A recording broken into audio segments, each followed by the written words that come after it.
Hi, this is Michael William Denny of the ThunderWizard.com YouTube channel, and today I am going to talk to you about the use of marijuana in traditional shamanic practice.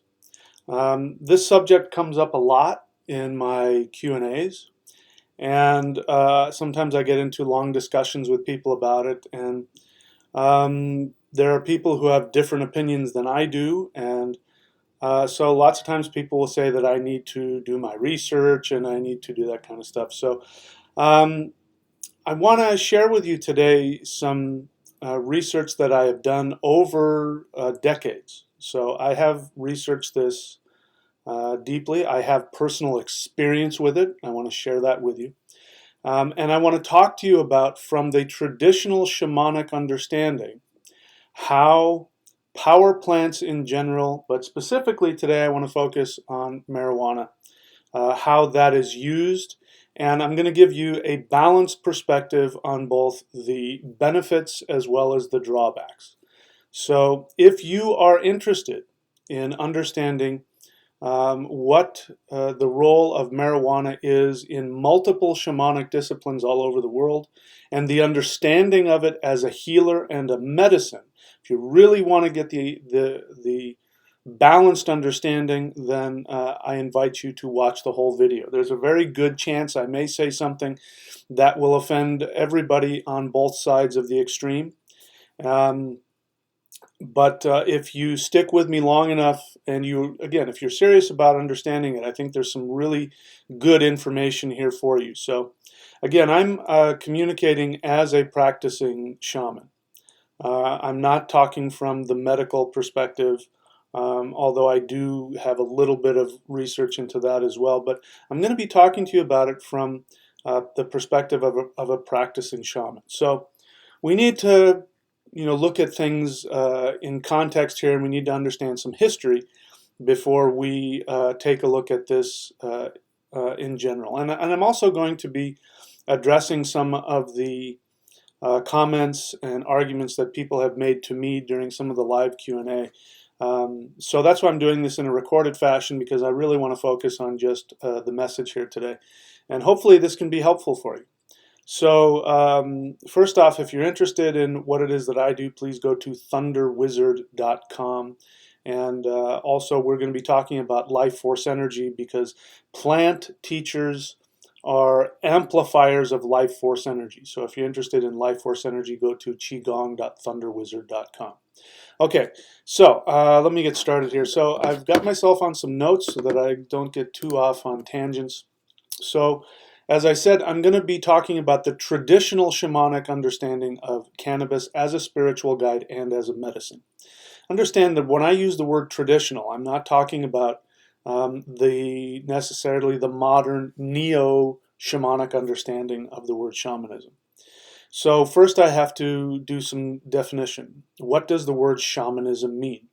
If you go onto the internet now, here, in early 2018, if you type into Google shamanism, you are going to see no shortage of websites and videos popping up talking about the use of power plants, hallucinogens, entheogens, multiple words for the same thing. And so there is a whole generation of people out there today who believe that the word shamanism simply means the use of power plants. And I have to address that. First off, I can't say that that is a wrong definition, because there is no such word as shamanism. I say that as somebody who is a self-identified shamanic practitioner and shamanic teacher. And the reason why I use that is because if I were to use the word that would be most appropriate, nobody would understand what I was talking about. So let's talk about the word shaman and shamanism. So again, there is no such word as shamanism. It doesn't exist. The word shamanism is a modern colloquial way of talking about the indigenous, traditional, spiritual practice of everybody all over the world. So it is accurate to say that every culture and every religion, if you go far enough back in time, you will find that it has its roots in what we would now call shamanism. But let's talk about what the word shaman is. So shamanism just simply means priestism. So it's kind of a gibberish word. The word shaman is a Siberian word. It comes from the Tengarist religion, which is practiced in Siberia and Mongolia. And a shaman is merely a priest or a priestess of the Tengarist religion.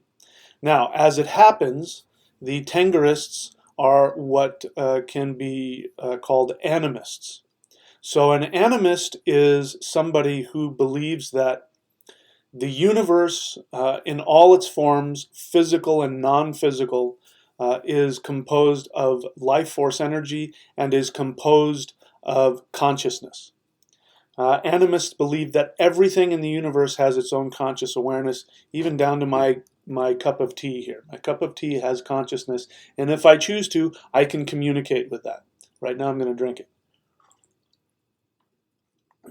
So the the typical nature worshiper who worships the sky, Mother Earth, Father Sky, the clouds, the trees, the animals, the spirits of the animals, the spirits of the forest, the rocks, the mountains, even ideas, even down to your car. Your car has a consciousness. If you choose to, you can communicate with your vehicle. This is animism. So the Tengarists are animists.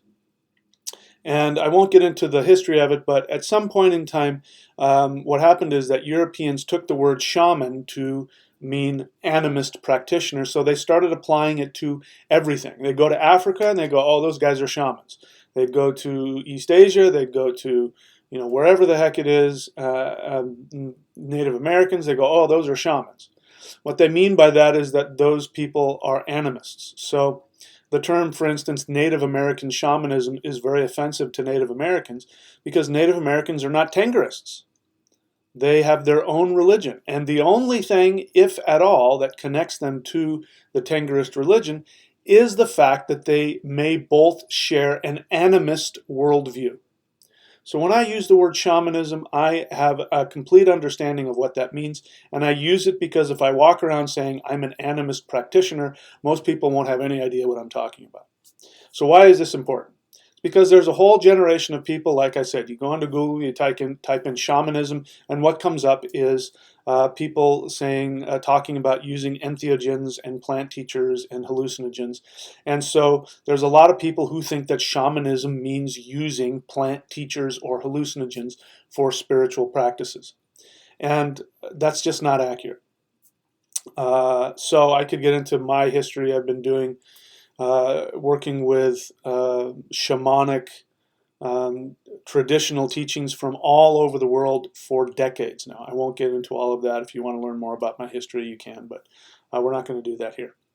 So that is what shamanism is, and so I am making a distinction between the modern view of shamanism or neo-shamanism that wants to focus exclusively on power plants as opposed to the body of knowledge. So what is an animist?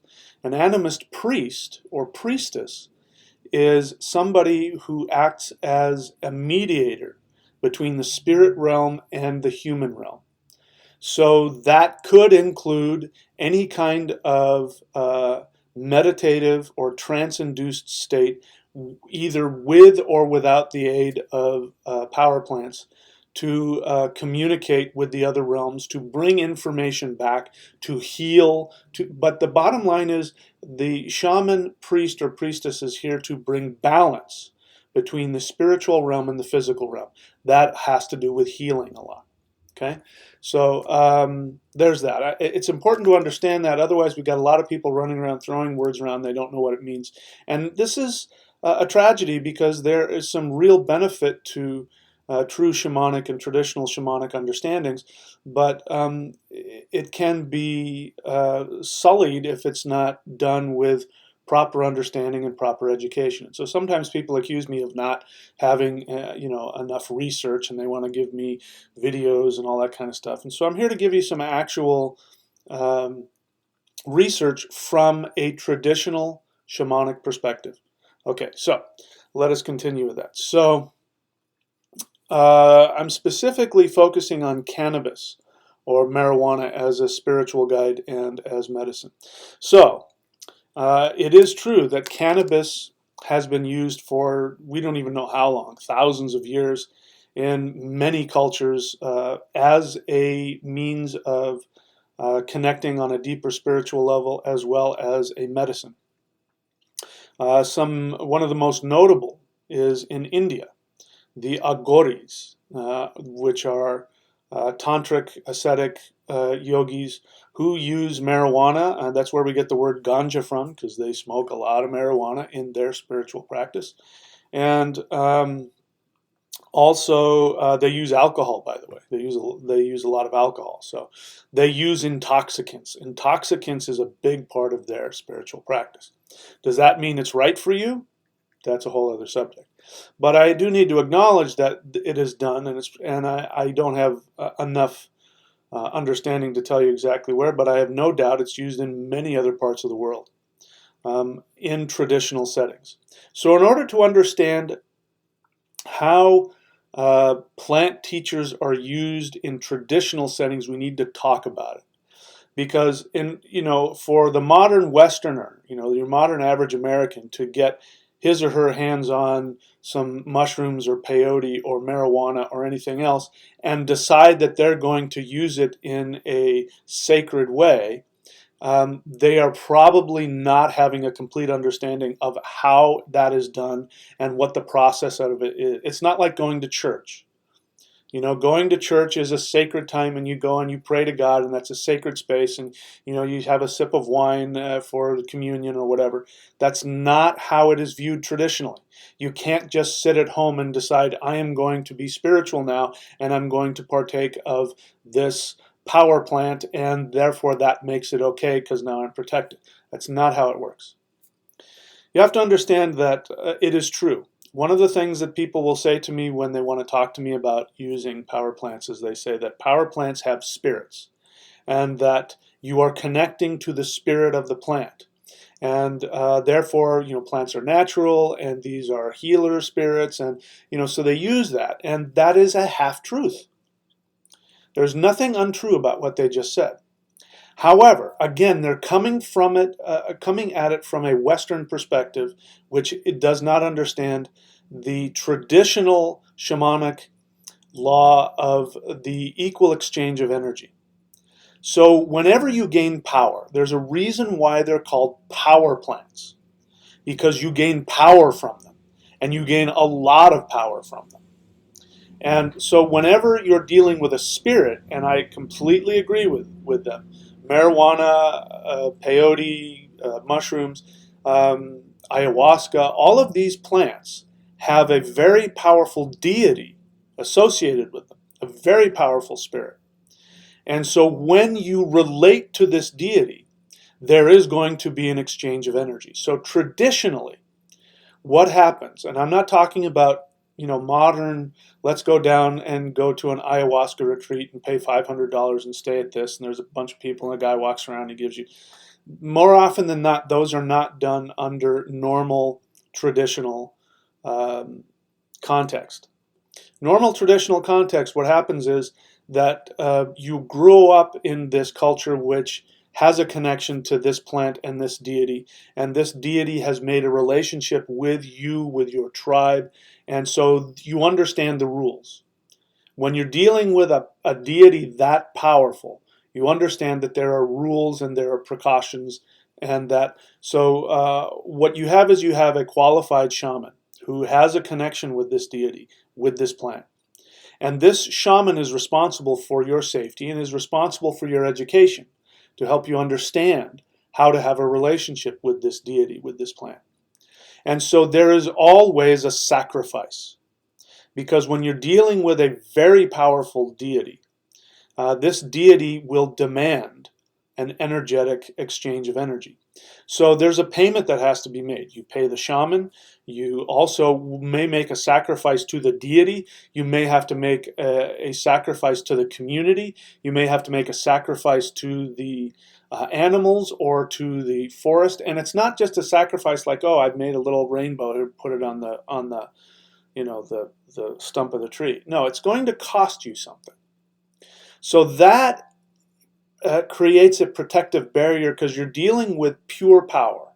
And whenever you connect with pure power, it's just like the movie, that Indiana Jones movie. You know, remember when they open up the sarcophagus and it comes out and it says, "Don't look at it," and people's eyes burn out of their skull. You know, that's a symbol of what happens when you deal with true spiritual power. You have to understand what the rules are. So that is something that will happen. Now, if that sacrifice is not made, meaning you don't give a sacrifice of significance that the shaman says, here's what the deity is requiring of you in order to gain wisdom, then you are going empty-handed into the presence of a very powerful deity. And what will happen is that that energy is going to come directly out of your energy body. That's where the energy will be taken from you. So with that understanding, let me continue with that and let me share with you from a traditional perspective, from a culture that has been using cannabis for perhaps thousands of years in a healing tradition, what this means. And it's important you understand this. And we're going to get into not only the benefits, but a lot of the drawbacks. And this is what's missing in this talk about the power plants from a traditional perspective. Anyway, this comes from the Chinese perspective. I've been trained in Taoist mysticism, martial arts, and Qigong. This is why I focus on energy, because I'm a thunder shaman. So again, if you want to learn more about that, go to qigong.thunderwizard.com. In order to understand what it is that I teach. So this is the perspective that I come from. Not only do I have personal experience with this, but I have done my research and I've studied with healing masters who do use cannabis for healing purposes. And here's some of what they said. So this comes from, I'll have to put up the website. I'll have to look it up and put it up here. So you can go to this website if you want to read all of this about the benefits and the effects of marijuana on the energy body from this particular understanding, which is called traditional Chinese medicine. So from an energy perspective, the basic effect, and I'm quoting now from a traditional Chinese medicine practitioner, the basic effect of marijuana is that it transfers energy from your qi body. Qi means life force energy. So you have three energy bodies according to Taoism. You have qi and jing and shen. Qi is life force energy, the basic energy of life that, breathing, you breathe in and out, you create qi in your body. You have jing, which is sexual energy. It's like the jing is like the savings account in your bank account. And then you have shen. Shen is pure spirit. So, when you really go deep into meditation and you have a deep spiritual experience, you are very likely connecting to your shen body, your pure spirit body. So, you need to understand that.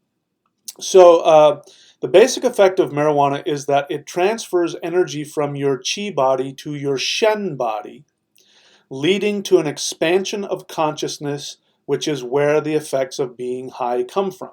So, a lot of people who have done marijuana will say, yep, that's exactly what it's like. Let me give you another understanding from a traditional Chinese medicine perspective. At the base of your spine is an energy gate, and this gate is called the Ming Men. And what happens when you ingest marijuana, either by smoking it or by ingesting it, however you get the THC into your system, what happens is that this Ming Men, which acts like a filter. So imagine that you've got this aura, which is like a balloon, and it connects at the base of the spine. And so what happens lots of time when you need more chi energy in the brain is that it will expand or contract, and it regulates your protective energy And so your energy body is your first and last defense against negativity as well as disease. So we're going to talk about that, how marijuana can really affect your immune system under certain circumstances.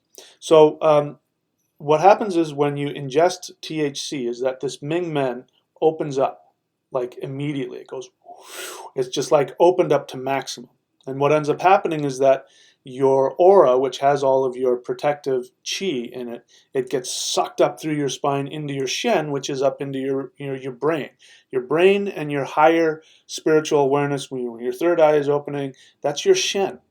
All of this energy comes up and so all this chi gets transferred to your shen, and it gives you this experience of expanded consciousness. Okay, so that's what he's talking about. So leading to an expansion of consciousness, which is where the effects of being high come from.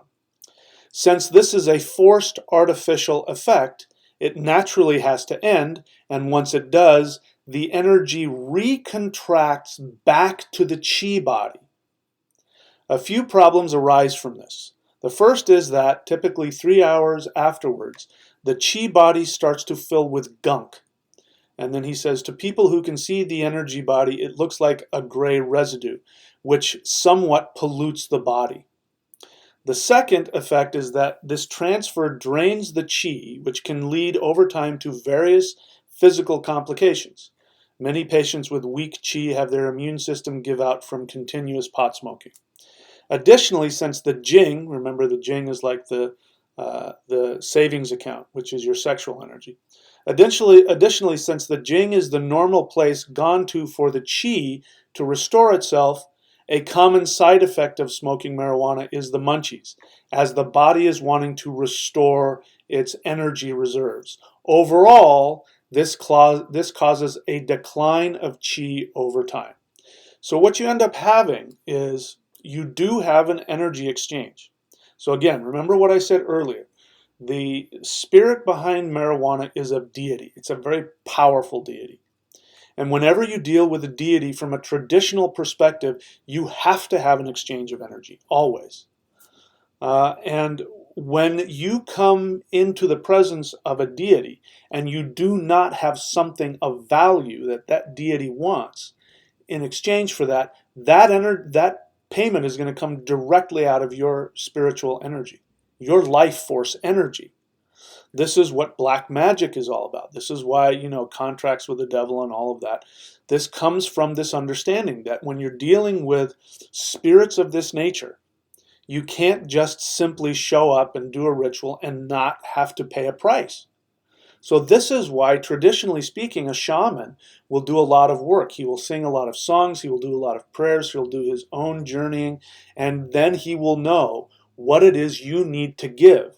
And he will only prescribe this medicine in a spiritual context, during a ritual, and all of that so that you can be protected. It's sort of like, it's like going to a mafia boss. All right. Now, if you've got somebody who's connected in the mafia, right, who can make the introduction, they're going to tell you, here's what you do, here's how you talk to him, here's what he wants, blah, blah, blah. And then you will be safe.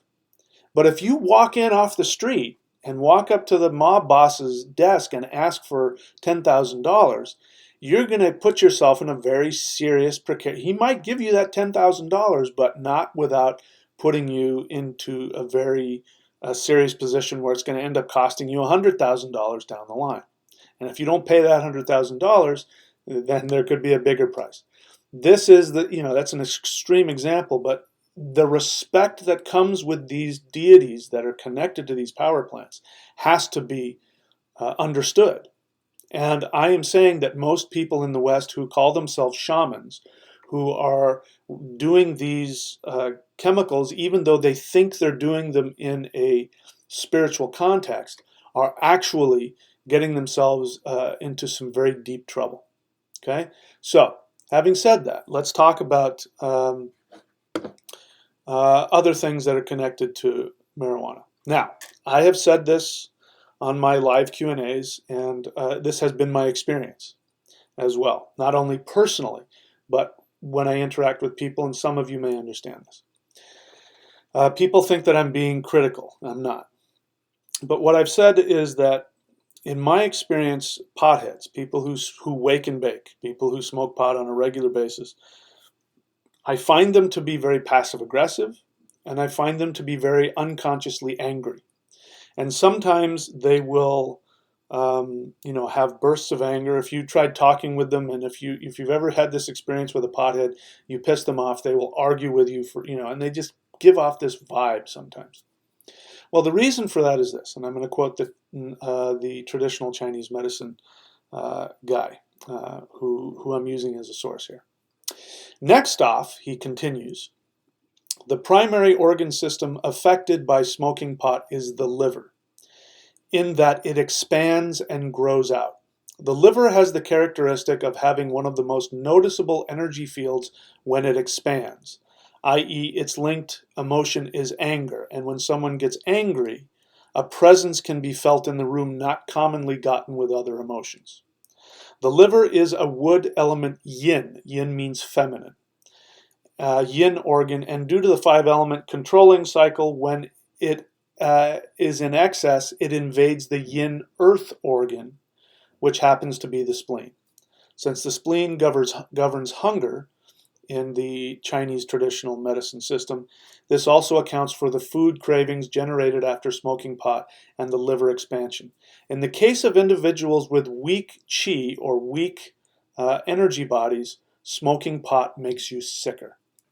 Okay, so are you seeing what I'm talking about here? This is a balance. So yes, and he goes on to say that, to give this guy credit and to be balanced, he will go on to say that there are times to use marijuana when you want to affect a balance. And I'll get into that when we talk about what marijuana is in terms of the Chinese internal traditional medicine understanding. So there's some other things I want to throw out here. I'm just going to throw out some facts for you. The paradox of marijuana in men, males. Marijuana stimulates a man's yang energy. Yang is the fire energy, the male energy. Marijuana stimulates a man's yang energy in the short term, but can deplete it in the long term. So that's the paradox. The paradox is that when it gets stimulated, you have this feeling of strength. So I've run into this a long time because I've been in the Qigong community for a long time. And I remember when I was on a Qigong forum, there were a lot of people who were using marijuana and going and lifting weights. So they would smoke weed and then they would go into the gym and they would lift weights. And they would say that absolutely it strengthened them in the gym. Assuming that that's true, that was an actual, assuming it wasn't a placebo effect, it means that in that immediate moment, because their yang was being released, they had an experience of having more strength.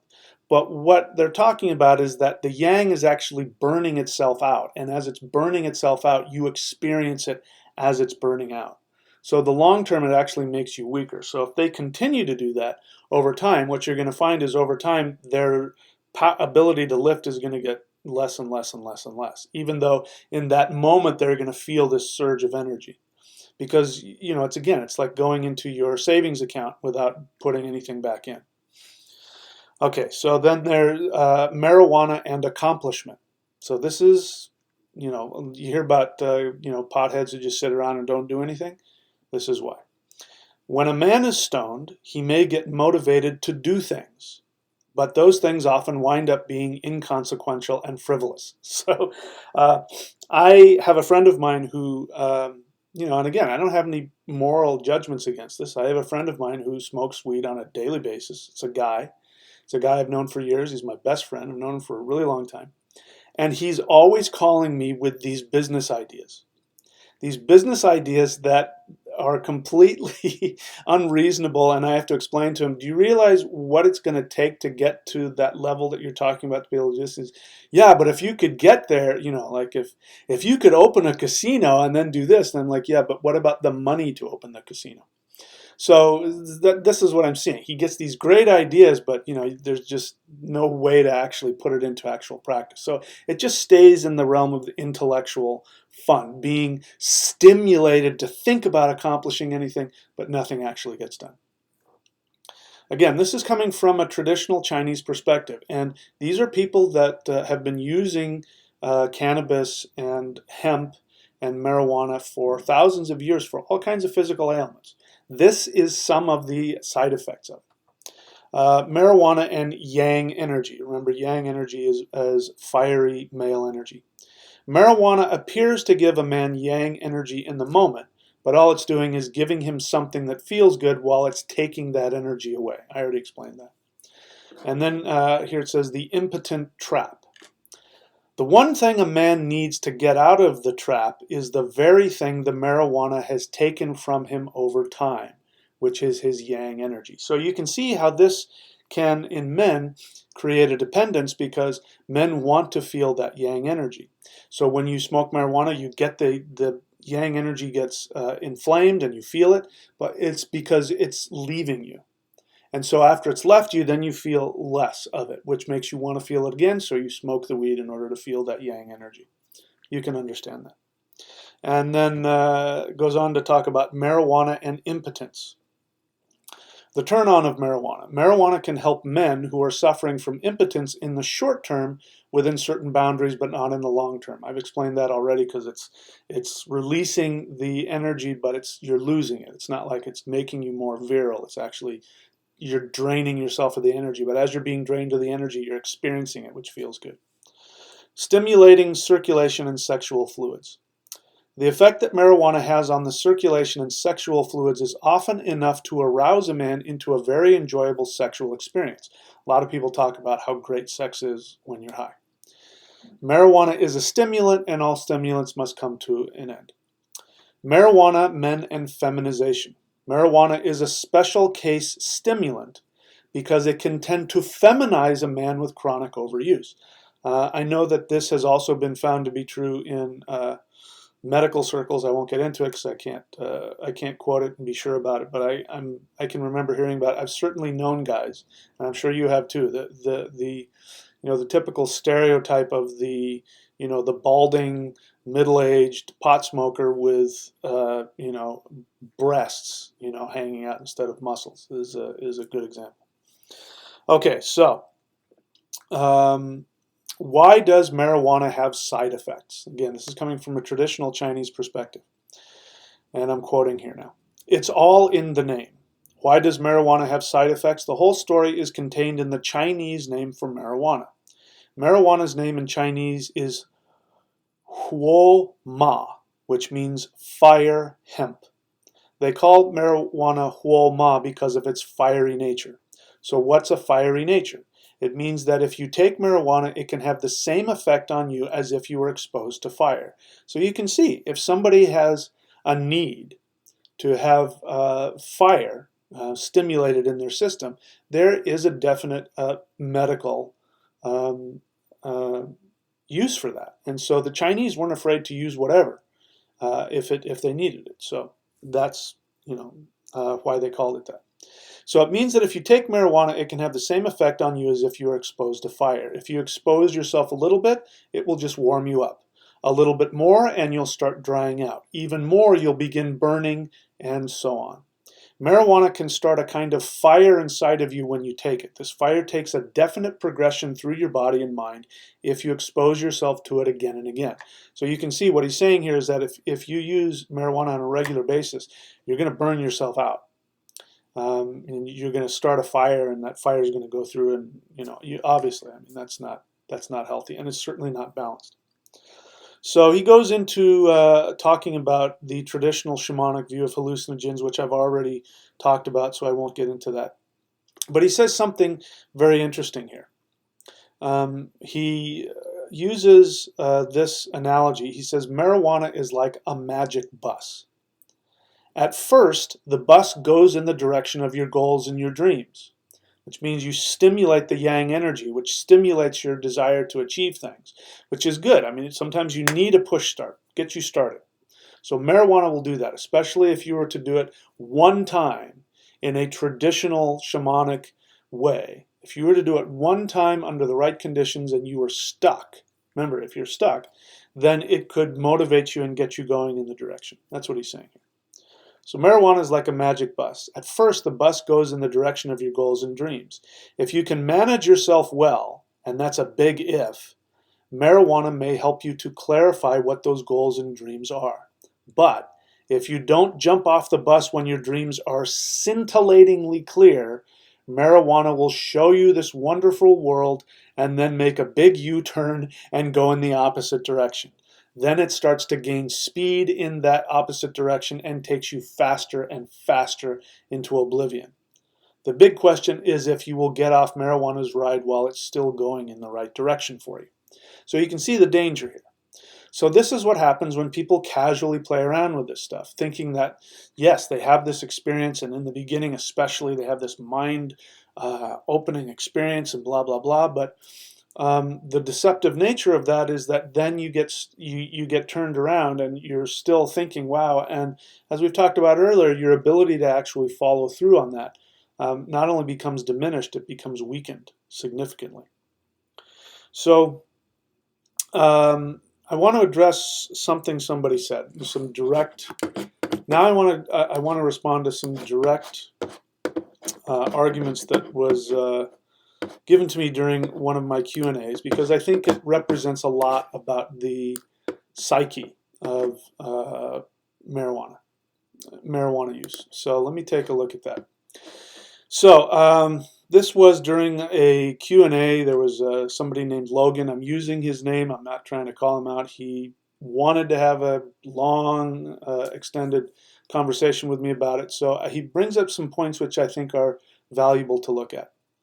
So after the Q&A, he still came on the channel and he wanted to put down some things that he said. So he says to me, I think it's never too late to gain more knowledge, no matter if you are a spiritual teacher or not. So this is, again, a passive-aggressive way of saying that he thinks I don't know what I'm talking about, that I don't have knowledge or experience. And so, that's a valid point. And so that's what I'm doing here. I have huge knowledge and experience, and I'm going to share with you my personal experience when I'm done talking about some of these other points. He says, I do it through reading medical research, medical practice, and firsthand experience. And then he says, I love you, brother. And then he gives me a link to a video. Now, that's very common. A lot of people want to give me a link to their video, meaning if you research the information I give you, then you'll be, but true research means you're willing to look at both sides and you're willing to be wrong. If you have an emotional attachment to your viewpoint, then you're going to find information that's going to fuel your viewpoint, like an echo chamber. You're just going to hear what you want to hear. And that's one of the downsides of the modern spiritual New Age movement, is you got a lot of people out there who consider themselves to be educated, but all they're doing is they're just going into an echo chamber and finding the information that feeds their emotional agendas. I think the same is true with this gentleman. So I have also found that when people want to say things like, I love you, brother, when what's really going on is he wants to argue with me. He wants to say that I don't know what I'm talking about, and that he wants to say that I need to do this, and even though I'm a spiritual teacher, I really need to learn more. So, if he were honest, he would come out and say that. He's not. He's being passive-aggressive, which, again, in my experience, is something that I find with people who habitually use marijuana. I find them to be passive-aggressive and unconsciously angry. I responded to him because he talked about it being medicine and healing. That was the link. The link that he sent me to was a video talking about how hallucinogens are used for healing, which, again, I completely agree with.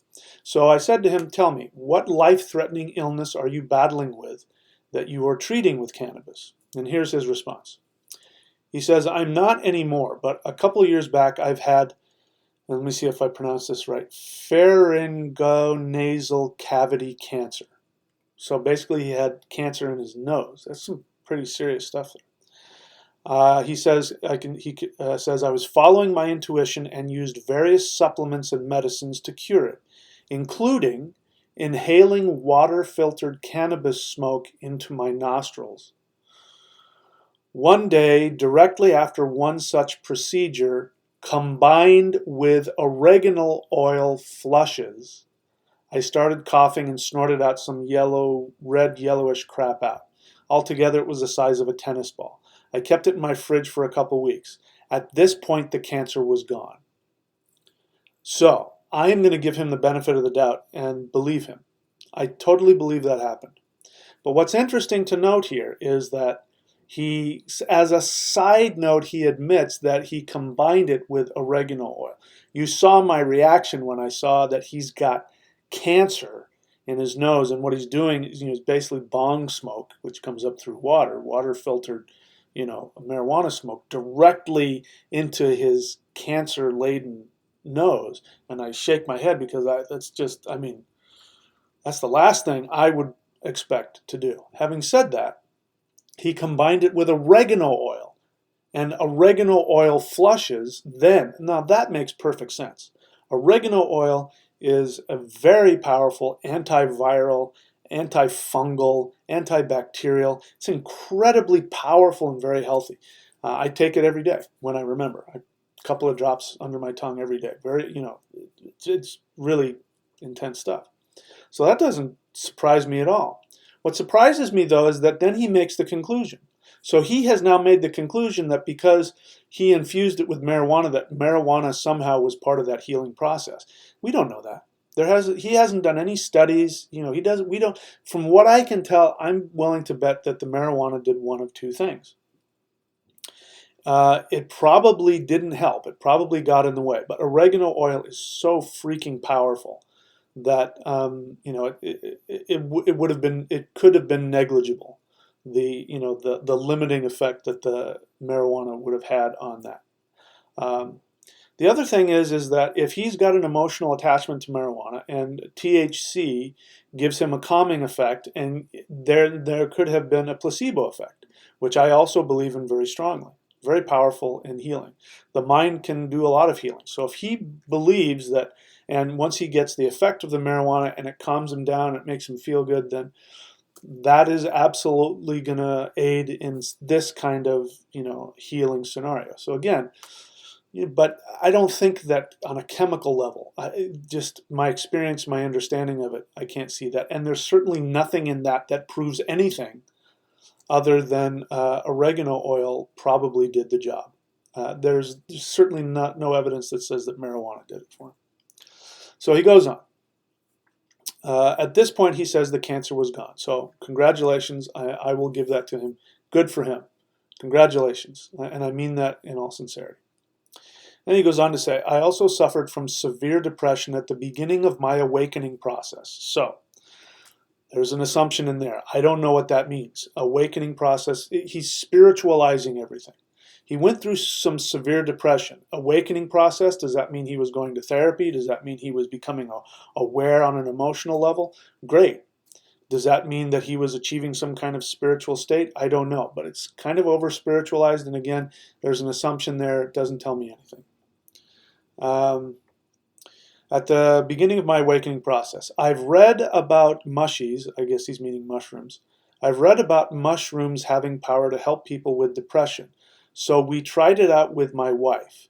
It was a very powerful experience. They, I'm assuming the mushrooms, showed me that life is beautiful and worth living, and I started noticing depressive thoughts dissolving within the next weeks to the point where I was, and he used the quotes, cured.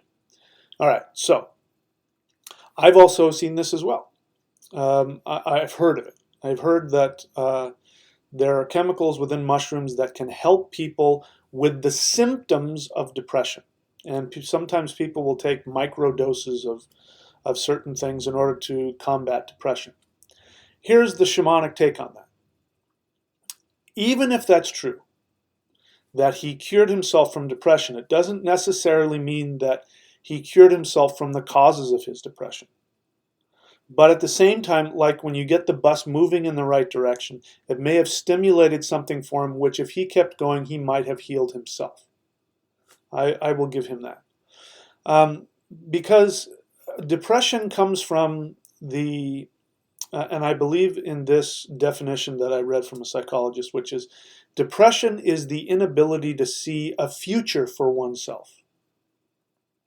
Now, action is really important. We talked about that with marijuana, that, that part of the problem with marijuana is it gets you all stimulated, but you can't take any action. He goes on to say at some point later on in his website that one of the cures for overcoming the effects of marijuana is to continuously take action. Don't just sit and think about it, but take action. So if this chemical effect on his brain allowed him to then begin taking action in his life toward what makes him happy, then I believe that he could have cured himself. But again, he didn't need mushrooms to do that. So the downside is now he thinks if he hasn't solved that problem, and he's only focused on the effects of the feeling, like my thoughts, depressive thoughts are going down, but if he's not taking action towards what it is he really wants, if he's still in conflict about his life, then the depression could absolutely come back, and then he might think, well, I need to take mushrooms again. So again, the whole point of mushrooms, of marijuana, of any of these plants, is that you use them in a specific scenario, and you use them once to crack you open, to get you moving, to use them as a medicine. People throw the word out, medicine, that marijuana is a medicine. They throw this out without any understanding that, antibiotics are medicine. That doesn't mean it's a multivitamin. You don't pop antibiotics every day like you would vitamin C. I take vitamin C every day too. It's very healthy. It's definitely medicinal. It can do all kinds of things on a healing level, and it's something that you can and probably should take every day. Does that mean I'm going to take antibiotics every day? No, I'm going to take them only when I absolutely need to, because if you were to take antibiotics every day, they'd kill you. So you can't just throw the word medicine around like that. Yeah, but it's natural. It's a plant. It's medicine. Poisons are medicine. And that same TCM guy says basically that marijuana is a poison. And so you use poisons sparingly under the right conditions, but you don't use them daily as a multivitamin. That's the point I'm trying to make here. So now he goes on to say, let's see. He goes on to say, I work with combo, I don't know what that is, and plant medicines these days.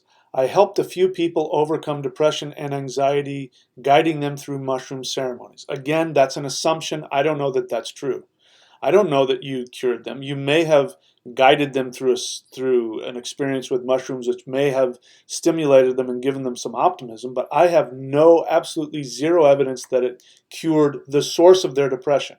The assumption behind what he's saying is that depression is just something that sort of happens to you. Again, the definition of depression that I follow is the inability to see a future for oneself. The inability to see a future for oneself, in my experience, comes from a conflict within you where you are unable, because of psychological and emotional blocks, you are unable to take action towards what it is you truly want in life. That is going to make you depressed. So good, if you can take some kind of a medicine or have some kind of a ceremony or ritual which will get you kick-started to start taking action and realize what it is you want out of life and go do it, then great, it's a helpful tool. But to use it with the assumption that depression is just something that sort of happens to you, and I need to take vitamin C in order to protect myself from it like you would from getting a cold, then all that's going to happen is once the effects of that wears off, if the person doesn't take action, then they're going to want to come back and take more mushrooms, which is going to have the same kinds of effects that marijuana does, meaning it's going to expand your energy body, your Shen body. It's going to crack you open, and when that happens, you'll contract back in and you'll bring a bunch of gunk with you. Now, from a shamanic perspective, one of the main problems is that you can bring negative entities back into your aura. So you remember, you expand your aura way out like this. That is a beacon. It sends out a beacon to energy beings all over the place, positive and negative. Everything feeds off of energy. There are beings out there that feed off of your energy. And when they see you expand like that, like a light shining, and poof, they want to go like a moth, they want to go to that. Now, if you are not protected, either by your own integrity within yourself, meaning if you've got psychological or emotional issues, you are not protected. Your boundaries are not protecting you. If you are not protected by a qualified shaman or by the community or by the spirit of the plant itself, then what's going to happen is as your energy expands and you have this great experience and then you come down off of the chemical, your energy will expand in and it will grab things and bring it in, and lots of things can get into your aura and be pulled back in. The same guy, TCM guy, who's done research with other shamanic traditional communities, goes on and talks about possession as the result of using marijuana, that marijuana can result in demon possession. We could talk about what that means, but I think it definitely has something to do with this expansion of energy. And then when you run out of energy, your energy contracts, and just like, it'll bring the gunk in with it. So if you've got energies that are surrounding your aura, feeding off this expansion of energy, they're going to get pulled back into you. So this is one of the reasons why people who have schizophrenia are not should not use marijuana. It'll make your schizophrenia worse. If you have issues with demon possession, nightmares, and those kinds of things, marijuana is going to make things worse. So I'm giving you an understanding of what this is, and we really need to be educated, especially people who walk around throwing the word shamanism out, thinking that it means using power plants, and that all power plants are natural and they come from the earth and the earth is natural and so it's good and so therefore it's like candy and you can eat it whenever you want. Okay? All right, so he goes on to say this. So again, he throws out some other things. He says he helped a few people overcome depression, which again, I don't know. He may have helped them momentarily, but you don't know if you've helped them until you've looked at them for decades. After decades, you'll know whether you cured them or not. Some kind of experience in the moment doesn't necessarily mean anything. Then he goes on to educate me about things he thinks I don't know. Psychedelics were used as medicines for thousands of years by shamans around the world. Again, he doesn't know what the word shaman means. He's thrown that in there. You don't use them, meaning me. That's true. I don't use them anymore. And I respect that, yet as a shaman, you could dive deeper into this topic and gain knowledge so you can share it with people that ask you about it, which is exactly what I'm doing right now. You said that cannabis traps you in your head, yet most plant medicines actually get you out of it. So again, he's throwing out facts that he has nothing to back it up with. This may be his own experience. It certainly is what he wants. But to say most plant medicines actually get you out of your head is absolutely wrong, because as we saw, what ends up happening, especially with marijuana, but it's also true with others, is that it taps into the shen. The shen is the upper part of the energy that surrounds your third eye. And so it does get you stuck in your head. Now, getting stuck in your head under the right conditions is going to give you a really amazingly spiritual, enlightening experience. But Shen is energy just like anything else. And Shen, when you can have Shen sickness, you can have Qi sickness. And one of the things that happens in Qigong when it's not done properly is that the Shen gets overstimulated and people get stuck in their heads and they get very sick. They become crazy. It's a very real energy sickness. And that's why you need to do Qigong under proper instruction. For the same reason, you don't take power plants without proper instruction. Okay? So again, this guy, I'm saying this man, he has his personal experience, he has his emotional agendas, and he does not have proper understanding, even though he wants to present himself as somebody who is educated and knows the truth about these things. I'm saying he has very little understanding. And the reason why I'm pointing it out is because this kind of attitude is extremely dangerous. And it does a disservice to those who actually know how to use these plants in their proper surroundings for healing purposes. Okay? All right, so then he goes on to say, most plant medicines actually get you out of your head into the heart space. So I could talk about that. The heart space can be is a very interesting space, but there's a lot of pitfalls in the heart space.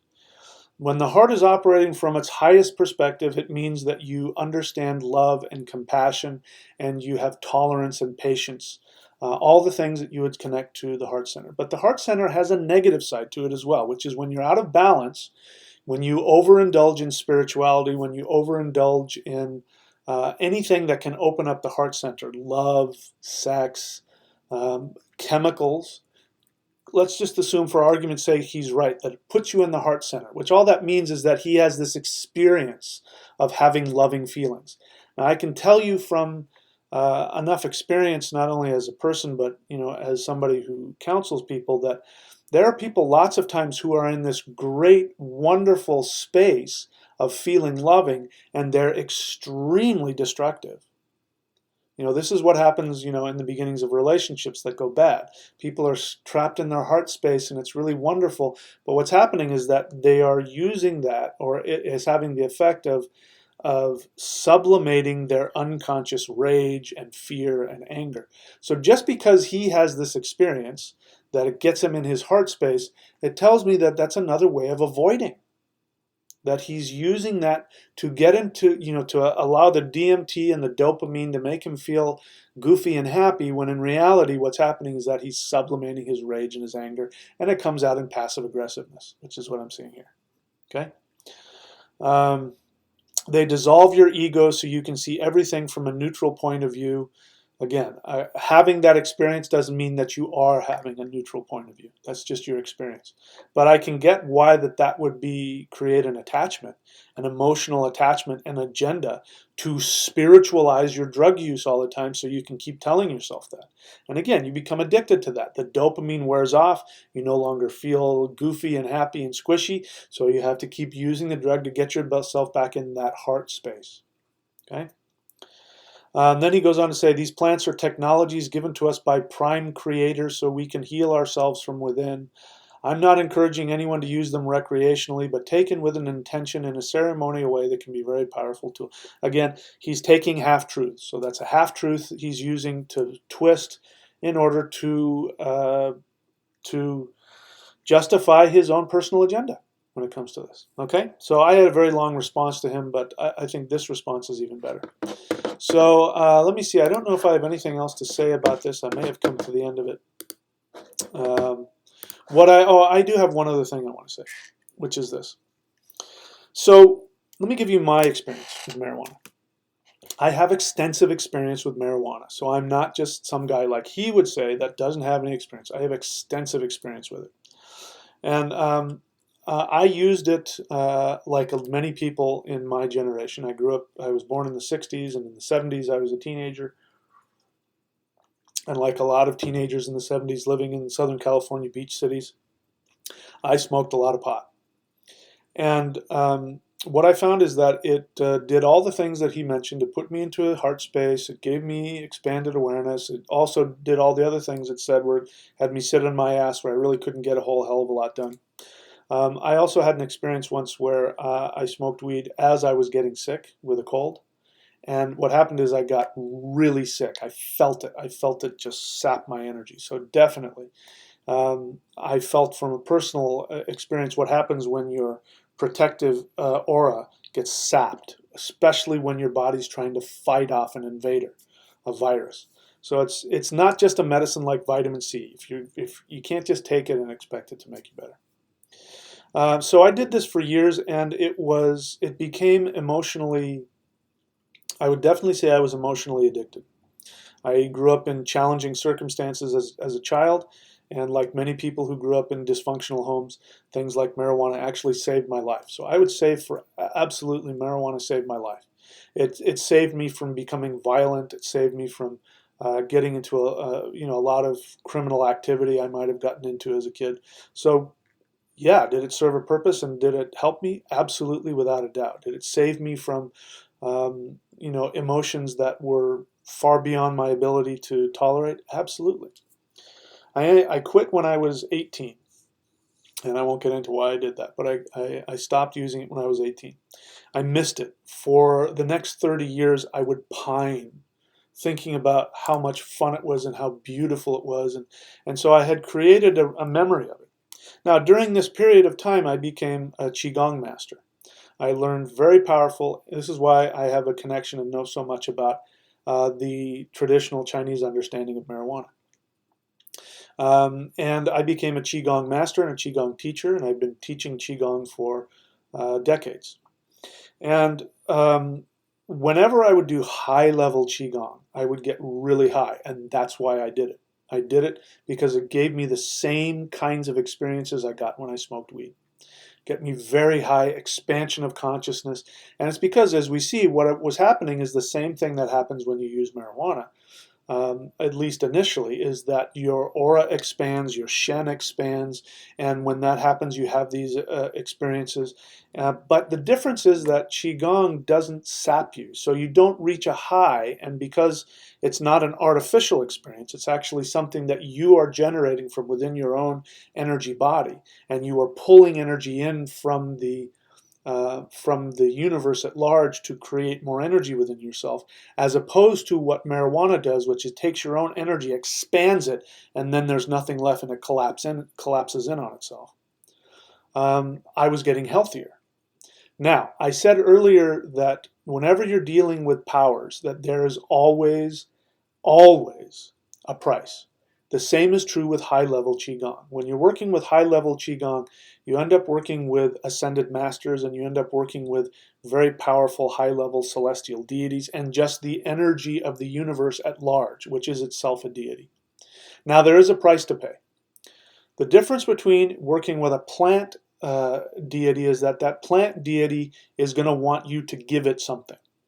And if you don't give it something, it will take energy directly from you, and it will sap your life force from you. That is the price that it will take from you. The universe does something different. The universe doesn't want your life force energy because the universe is made up of life force energy. What the universe is going to want is the universe is going to want your emotional patterns and your emotional issues. So the price that you pay when you go, the higher you go into Qigong practice, in my experience, what ends up happening is that the more power that you gain from the universe, the more emotional garbage you have to release. And this is incredibly challenging. So unlike power plants, which can make you addictive, meaning you go through this cycle of it saps your energy, it stimulates all of the DMT and the hormones, and then you crash and you have to you get in this cycle of needing more and more. You get physically dependent, your tolerance level goes way up, and you need more and more of the chemical. The opposite happens when you do Qigong with the universe. In the beginning, it's just like drugs, it's just this amazing experience, and how did I live without it? And then when you start to have the emotional experiences that come up, then what ends up happening, it becomes more and more difficult to discipline yourself to keep doing it. In order for it to work, you have to keep doing it on a regular basis. So you keep having to give this up. Now, what you get in return from that is you actually get what this guy's talking about. You get a place where your ego does become consumed and destroyed, and you do actually go to your true heart center, and you do actually go to this space where you connect to everything. So you get what this guy's talking about. So what I learned, let me fast forward a little bit. Age 49, I'd been a Qigong teacher for at least a couple of decades. I hadn't smoked marijuana for 3 decades at least. And I was going through a very challenging personal experience. I went through a devastating divorce. I lost everything. You can understand emotionally, mentally, psychologically, financially. It was just a horrible time. I was in a lot of physical pain. Even though I'm a Qigong teacher and a martial artist, I had debilitating tendonitis. I couldn't have even picked this up. I mean, it would have been too painful. I'd pick up bottles of water and drop them because I was in so much pain. I had back spasms, I had neck spasms, I had all kinds of physical pain. I almost went on disability. So while this was happening, I was living with that friend I told you about, who takes marijuana for his medical conditions. And he gave me, again, a lot of research. He gave me a lot of websites and a lot of things. And he said, listen, give it a try. Here's all this research, this medical research that says that marijuana is helpful for chronic pain and blah, blah, blah. And so out of desperation, I tried it. Now, I was afraid to do this because I had been emotionally addicted to marijuana as a teenager. And I didn't want to have that happen. But I was in so much pain, I was desperate. So I did it. I tried, I think I took 2 hits off of whatever the hell he had, and I got really high, and I hated it. Now, but it taught me something. I finally understood something that was different between what power plants do and what high-level Qigong does. What I immediately felt was that I was under attack. My body, all of my body was screaming that I was in danger. Now, if you go onto this guy's website, he talks about that the paranoia that comes with marijuana is actually coming from the liver. The spirit of the liver is telling you that it is under attack. And what ends up happening is you have paranoia. So have you ever noticed that you get, when you smoke weed, you have paranoia?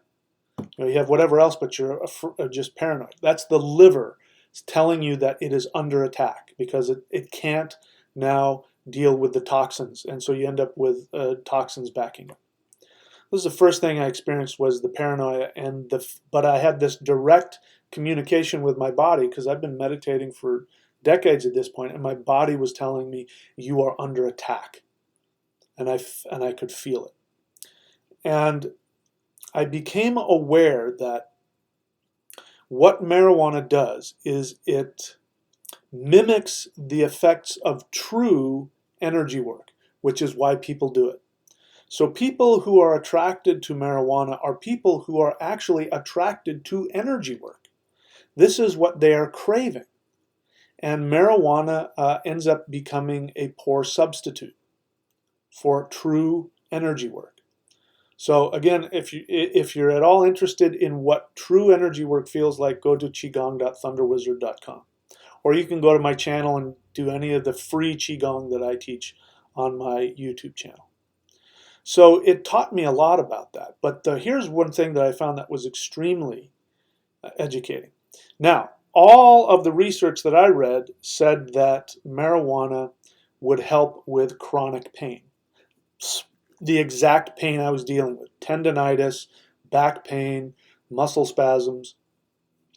And what ended up happening is that my pain was magnified. Instead of my pain going away, my pain was worse. So the question is, why would that be?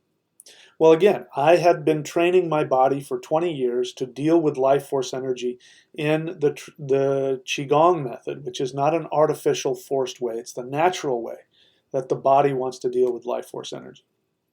And so what I became aware of in that moment, marijuana did give me awareness when I sat and listened to it.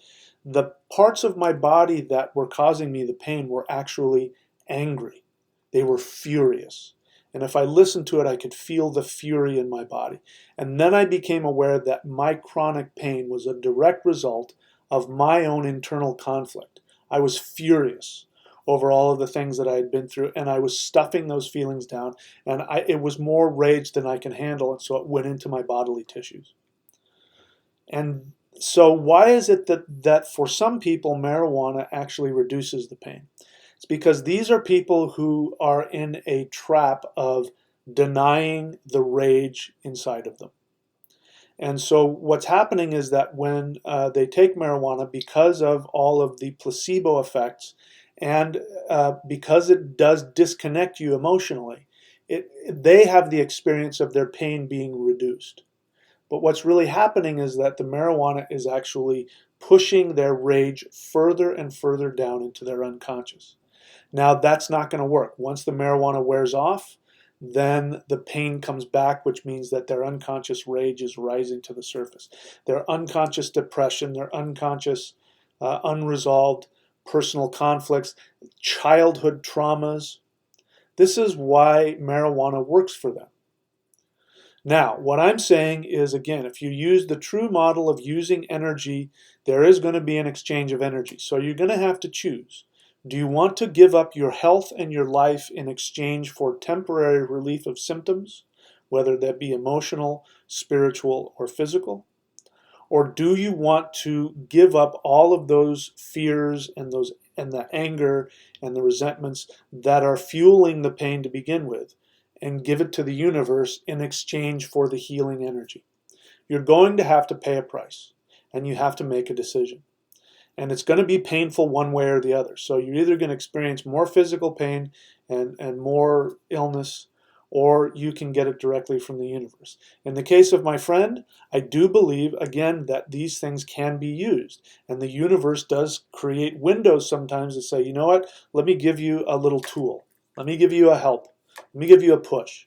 So just like when you have an infection, you can use antibiotics to give you a push to get you out of it, but you don't want to live on them. Same thing with power plants. That's my basic message here. So for all of those of you who say I'm not educated, I don't have any experience, I don't know what I'm talking about, this is sort of to address that, but at the same time to help you understand that what I'm here to do is to give you something that I believe to be a superior form of what it is you're looking for. If you want to get high, if you want to have a spiritual experience, and you want to have all of the benefits that power plants you believe will give you over time, I'm suggesting what I believe to be a more effective, healthier, and superior way. But the downside is you're going to have to let go of all of those uncomfortable feelings that you're holding on to, and it will be painful and it will be frightening. But I can tell you that the end result is far worth it. It's that my friend I told you about who uses marijuana on a daily basis, he's the same age as me.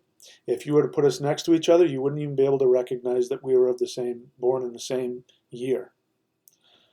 He's on medication. He's got all kinds of physical problems. He looks old. I look 15, 20 years younger than him. I'm on zero medication. I don't take any prescribed medication.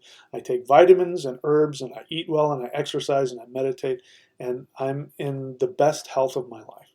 I'm stronger physically than I've ever been. And my test results when I've gone to the doctor has been unbelievable. But I do pay the price. I have a lot of emotional feelings, and I sometimes go through a lot of ups and downs emotionally, but that's what life is all about, and that's one of the things that we're missing. So anyway, I could go on and on and on, but I'm going to stop for now. If you want more information on what it is that I teach, go to thunderwizard.com. If you want more information on the effects of marijuana from a traditional Chinese perspective, you can go to this link right here. And if you want to learn about how to get the true energy that marijuana is a poor substitute for, then go to qigong.thunderwizard.com. So that's it for me, my friends. I wanted to address this, and hopefully I've answered a lot of questions. I probably pissed a lot of people off, but that's okay. Please keep coming back. I encourage you to keep coming back to my channel, and even though I'm going to say things that you might not want to hear, I might hurt your feelings, I might offend you because I'm very direct, understand that I really am coming here with the benefit of trying to help you. And I will continue to do that to the best of my ability. So thanks again, my friends, and I look forward to seeing you later on my channel.